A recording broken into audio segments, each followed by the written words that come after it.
Hello, Algebra 1 students. I'm having you look at solving inequalities, addition and subtraction for Mr. Fry for second and eighth period or online. So we're just graphing each inequality. What I did here was I added 2 to both sides. So I get y equals 13, or not equals, but is greater than 13. And so since it cannot be equal to, I don't have a line here. I have an open circle on 13, and y is greater than. Notice that this greater than sign kind of looks like an arrow in the direction that this should be going. So I have that would be shaded, and I didn't want to go over the lines for it to be confusing for you. And all I did was I put 13 here. You don't need to put a whole big number line unless you really want to. This one, what I'm doing is I'm adding 0.9 to both sides, and you end up getting negative 1.6 is greater than n.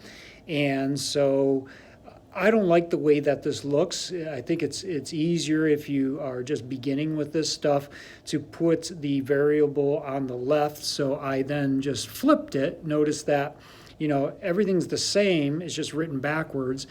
This tells you if the variable is on the left, we discussed this in one of Mr. Fry's classes yesterday, that this kind of shows you which way the arrow is going to go, because that confuses some students.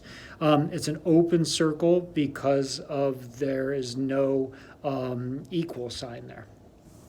Go ahead and try 2 and 4 on your own. For number 5, your goal is to take at least 10,000 steps per day. According to your pedometer, you have walked 5,274 steps. Write and solve an inequality to find the possible number of steps you can take to reach your goal.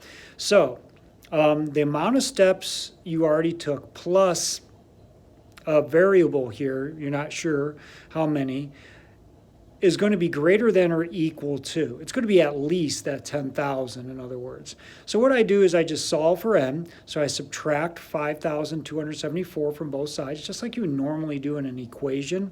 You do the same thing in an inequality. I end up getting n is greater than or equal to 4,726. Go ahead and try 6 on your own.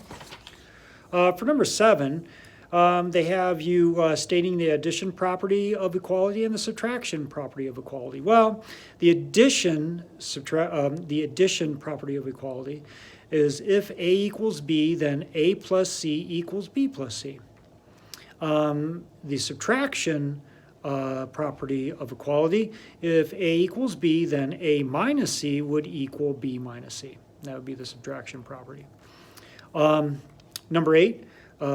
Try on your own. Since there's no number 9, I went ahead and did number 10.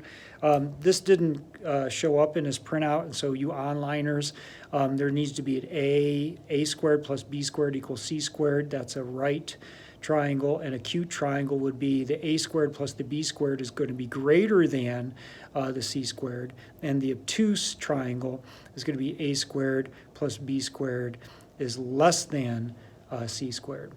So you're given these 3 measurements for A, B, and C. This is kind of printed weird, so I just circled them so you can see them a little bit better.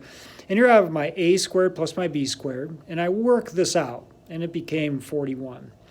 And this is my C squared, 9 squared, is 81. So 41 is less than 81. So my A squared and my B squared is less than the 81, the C squared. So it's going to be obtuse. My B, I have 3, 4, and 5. This is a common one they use in construction. The 3, 4, 5 rule, that's always going to make a right angle. You'll see here, if it's inches, feet, whatever, 9 plus 16 is 25, and 5 squared is 25, so the equals, that's a right triangle. And then this one, for the last one, you had 10 squared plus 15 squared, and you had 20 squared. I'm comparing the 10 squared plus 15 squared, which ends up being 325. That is less than the C squared, which is 20 squared, 400. It's less than, so we have another obtuse example there. So hopefully this helps. Try the other ones on your own, and good luck.